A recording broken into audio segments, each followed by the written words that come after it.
Yo, you guys, so it's Badger here. Today we have this little magnet palette, I call it. I bought that for my class because there's always some time where you need some magnets and throw them on like tags or some announcements or anything, and just it's much easier if you have them pre-cut like they are on this sheet. As you can see, there's different sizes as well. They do stick quite well. If you pull them off, you can see here they are pretty sticky. It's a little tricky once in a while to remove them, but if you did that, they're definitely gonna fulfill their purpose.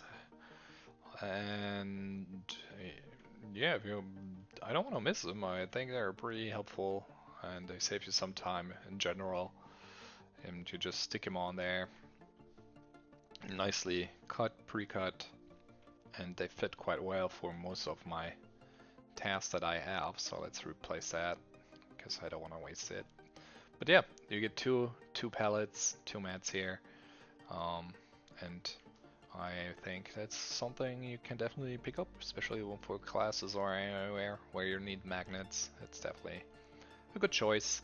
I'm kind of unfortunate they kind of lose this part here because that's not to be used, but that's gonna be it for today's video. I will see you around.